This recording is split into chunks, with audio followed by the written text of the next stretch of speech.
जिंदाबाद जिंदाबाद एमआईएम जिंदाबाद जिंदाबाद जिंदाबाद एमआईएम जिंदाबाद जिंदाबाद जिंदाबाद एमआईएम जिंदाबाद मुर्दाबाद मुर्दाबाद रामगिरी महाराज मुर्दाबाद मुर्दाबाद मुर्दाबाद रामगिरी महाराज मुर्दाबाद। हिंदुस्तान एक सेकुलर देश है। इस देश में हिंदू, मुस्लिम, सिख, ईसाई सब आपस में भाई भाई की तरह रहते हैं। लेकिन कुछ ऐसी जातिवाद पार्टियां इस देश को बांटने का काम कर रही हैं। पार्टी तो एक अलग है, लेकिन धर्म के नाम पर सियासत करने वाले कुछ स्वामी जैसे गुंडे, जो परसों नासिक में एक प्रोग्राम किया गया जिसमें रामगिरी महाराज एक स्वामी, उसने हुजूर की शान में गुस्ताखी की है। कहता है कि हुजूर 6 साल की बच्ची के साथ शादी करके रेपिस्ट के जैसे उनकी शान में गुस्ताखी किया है। मैं उसको ये चैलेंज करता हूँ, क्या वो इतिहास को सिर्फ 6 साल की बच्ची का इतिहास पढ़ा है? लेकिन हुजूर की इतिहास को अगर काट के वो पढ़ा तो मैं समझता हूँ कि वो स्वामी नहीं बल्कि मुसलमान होकर तब्दील हो जाएगा। हुजूर की अखलाक को अगर पेशन गोई देखी जाए, पूरी दुनिया में हुजूर के जैसे अखलाक किसी इंसान के नहीं है।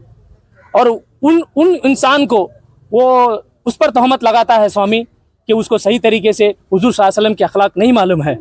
मैं समझता हूँ वो इस देश को तोड़ने का काम कर रहे हैं, इस देश को बांटने का काम कर रहे हैं। ऐसे स्वामी पर धिक्कार है हमारा, और ऐसे स्वामी को सख्त से सख्त, कड़ी से कड़ी सज़ा होनी चाहिए। और हिंदुस्तान भी एक ऐसा मुल्क है, यहाँ पर सिर्फ एक तरफ का सियासती की जाती है। आप देखिए, सिर्फ एक अल्फाज कहने पर हमारे मुफ्ती अजहरी साहब को तुरंत उनको अरेस्ट किया गया। और एक स्वामी ऐसा है जो हुजूर की शान में गुस्ताखी करने के बाद पूरे हिंदुस्तान भर में ऐसे एहतजाज हो रहे हैं और कहा जा रहा है कि उसको अरेस्ट किया जाए। तो लगभग 1 महीना पूरा मुकम्मिल हो गया, वो आज तक उसको अरेस्ट नहीं किया गया। ये दोगली सियासत को बंद करना चाहिए। दोगली सियासत से हिंदुस्तान को बहुत बड़ा नुकसान होगा। और मैं समझता हूँ ये स्वामी जी एक प्रोपेगेंडा लेकर चल रहा है।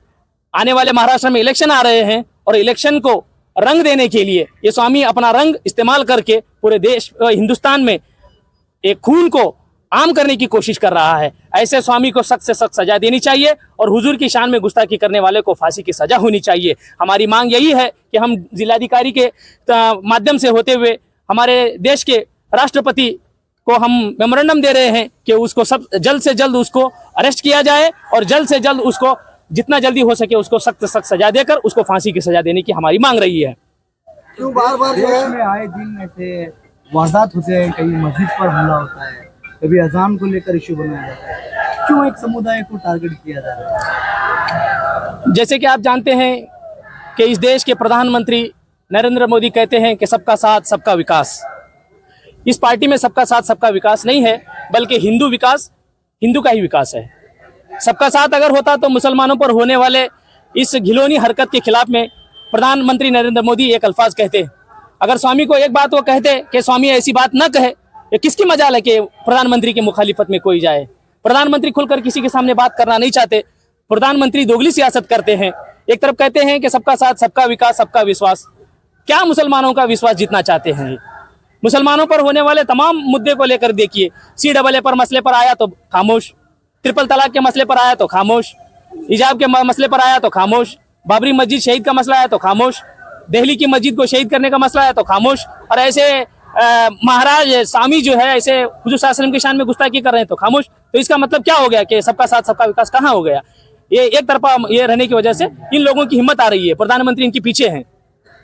अभी तक स्वामी जी को अरेस्ट नहीं किया। वही तो मैं बता रहा हूँ, एक तरफी इनकी मोहब्बत है। हिंदू प्रधानमंत्री होने के बावजूद हिंदुओं की सुरक्षा कर रहा है। अगर मुसलमानों का भी साथ देना चाहिए प्रधानमंत्री को। प्रधानमंत्री सिर्फ हिंदू के प्रधानमंत्री नहीं है, प्रधानमंत्री सबके प्रधानमंत्री हैं। इस देश में रहने वाले 140 करोड़ लोगों के प्रधानमंत्री हैं। 140 करोड़ लोगों की हर बात को आप वो सुनना चाहिए, वो समझना चाहिए। ये नहीं कि एक तरफा सपोर्ट लेकर वो बात करना चाहिए।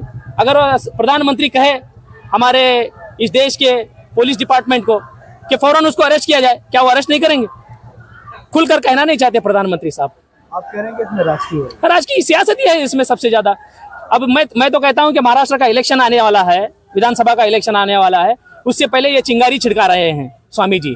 अगर इस चिंगारी को भड़की तो वो उसमें फिर अब देखिए कर्नाटका में इलेक्शन हुए, यहाँ पर उनका कुछ खेल नहीं चला।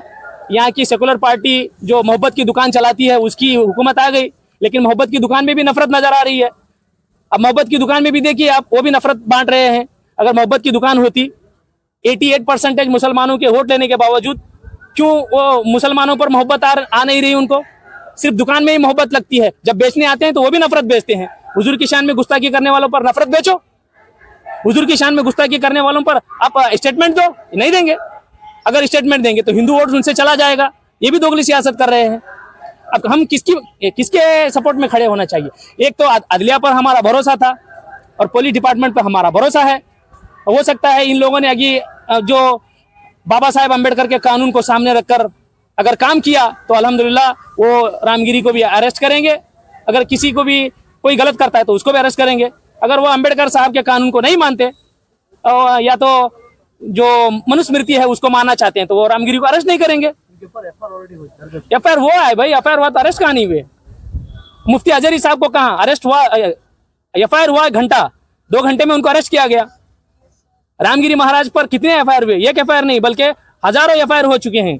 हम भी एफआईआर करने वाले हैं उन पर, लेकिन हम भी एफआईआर करने के बाद अरेस्ट नहीं हुए तो फिर एफआईआर करने में मतलब क्या है? जैसे कि रिएक्शन जो है रामगिरी बाबा का एक बयान होता है, हम सबके लिए आप क्या करना है करिए बोल के एक आरोप ऐसा है। वही प्रधानमंत्री पीछे हैं उनके, किसकी मजाल? अगर मेरे पीछे भी कोई रहता तो मैं भी खुल के कुछ ना कुछ कहता। अगर उनके पीछे कोई है ऐसा, या तो सियासत पार्टी है या पुलिस डिपार्टमेंट उनके पीछे है, कोई तो कोई उसके पीछे होगा। जब भी उनके पास ऐसी बातें आती हैं वो कहते हैं मैं तो बोल दिया हूं, मेरे ऊपर जो करना है वो कर लीजिए। उन लोगों को मालूम नहीं, वो सही ढंग से शायद मेरे हिसाब से वो हिंदू की कहानी भी नहीं पढ़ते होंगे, उनकी कथा भी नहीं पढ़ते होंगे। राम लक्ष्मण की अगर इतिहास को भी पढ़ा जाए, राम लक्ष्मण का भी इतिहास भी पढ़ा जाए तो राम की भी शादी जो हुई वो 6 साल पहले, 6 साल की बच्ची की शादी हुई है। और लक्ष्मण की भी शादी हुई, जो सीता की जो बहन है उस बहन के साथ उसकी शादी हो गई। उनकी भी उम्र कम उम्र थी। अगर ये इतिहास पढ़ेंगे तो इन लोगों को भी पता चलेगा। एक तरफा कभी नहीं देखना चाहिए। हुजूर सल्लल्लाहु अलैहि वसल्लम ने 6 साल नहीं है बल्कि 9 साल की उम्र के जब लड़की थी उनके साथ निकाह हुआ। 9 साल की बच्ची का अगर निकाह मानते हैं तो 40 साल की औरत के साथ, एक बेवा के साथ शादी हुई। वो भी कहना चाहिए था ना हुजूर सल्लल्लाहु अलैहि वसल्लम क्या गलत किया है उन्होंने।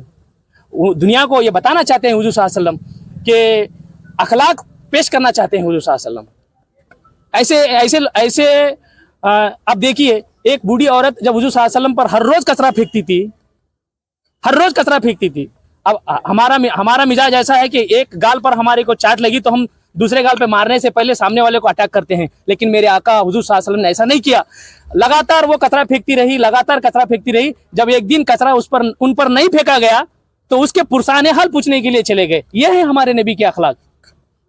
ये एक भी हिंदू स्वामी के ऐसे अखलाक दिखाई है हमको जिस पर हम एतबार कर सकें। और आप देखिए रेपिस्ट कह रहा है, और ये हुजूर सल्लल्लाहु अलैहि वसल्लम को रहबर मानते हैं। अरे वो रहबर हमारे हैं, आपके रहबर देखिए, बाबा आसाराम क्या रहबर हैं आपके? राम रहीम आपके रहबर हैं? गूगल में हम सर्च करेंगे तो अत्याचारी के लिस्ट में सबसे ज्यादा टॉप लिस्ट में देखिए, आप नाम निकाल कर देखिए, सबसे ज्यादा तो हिंदू स्वामी रेपिस्ट निकलते हैं। क्या इनको आप रहबर मानते हैं या अखलाक पेश करने वालों को रहबर मानते हैं?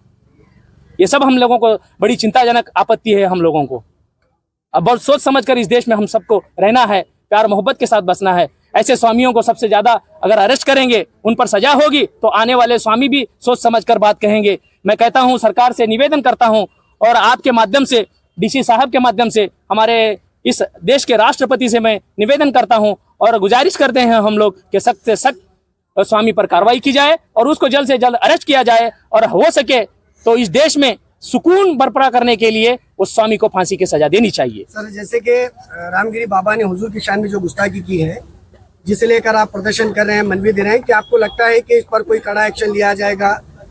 आपको लगता है? अल्लाह की ज़ात पे हमें भरोसा है। हम तो उसी पर भरोसा रखते हैं। वतीज़्ज़ु मन तशा व तुज़िल्लु मन तशा।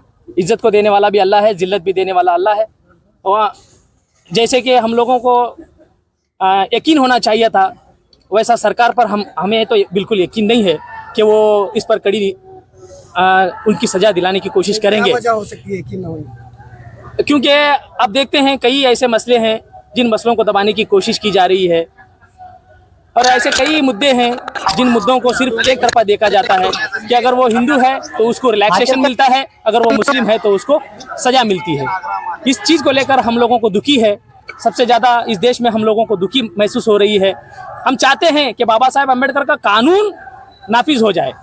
हम ये नहीं कहते कि सऊदी अरब का कानून यहाँ पर नाफिज हो जाए। बाबा साहेब का कानून अगर नाफिज हो जाए, उसको सही तरीके से हम इस्तेमाल करेंगे तो ऐसे स्वामी जी कभी लफ्ज़गोशी नहीं करेंगे कि वो किसी के धर्म को, किसी के धर्म के व्यक्ति को गलत साबित करने के लिए वो कोशिश नहीं करेंगे। उन पर सजा न होने की वजह ये है कि सब लोग बक रहे हैं। इन लोगों की आवाज़ बंद करने के लिए कानून की उन पर कार्रवाई होनी चाहिए। मैं अल्लाह बख्श बीजापुर, जिला सदर, ऑल इंडिया मजलिस इत्तेहादुल मुस्लिमीन, विजयपुर।